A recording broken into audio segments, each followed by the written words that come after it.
Coach Ciotti taught me how to tackle. Once he taught me how to tackle and how to take on a blocker, I began to feel like I could really play this game. This attitude that you can't quit, that's what I felt from Coach Ciotti. It didn't matter your skill level, it just mattered about your heart.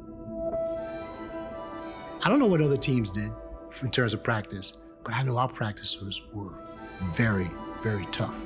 I'd be dead tired, but I'd have to get out there on the practice field. I wanted to go home, doing up downs and doing laps and drills over and over and over again.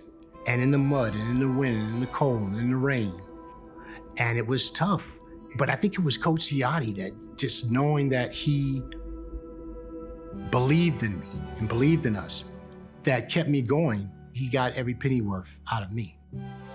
I was born in Harlem, but I basically grew up in Washington Heights section. When I was 12 years old, we relocated to the South Bronx. And the South Bronx in the 1970s was really a hard place to be.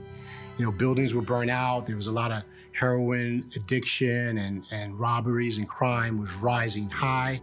My dad was a really smart guy, but he wasn't around long enough, you know, because he passed away at that time when I was 12 in '71, for me to really learn as much as I might have been able to learn from him. I was a good student. That's when I met my English teacher in junior high school, and she told my mother that your son Barry is very, very smart, but he's hanging out with some of the wrong people. And if he takes this test for this program that I'm telling you about called ABC and he passes it, he'll have a chance to go and get a better education away from this environment.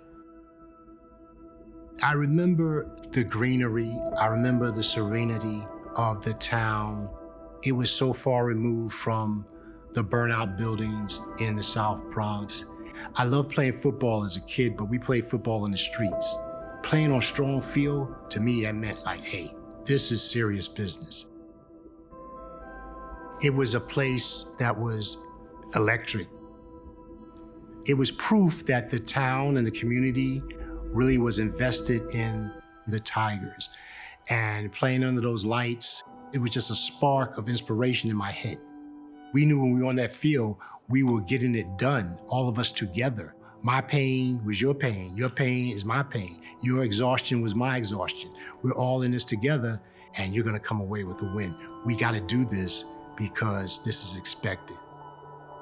After losing my dad, Coach Ciotti became the first inspirational person that I encountered as a father figure. He taught me, you can believe in yourself, and you can do the hard thing. With a heart of courage, you can be a champion. And I really thank God for that.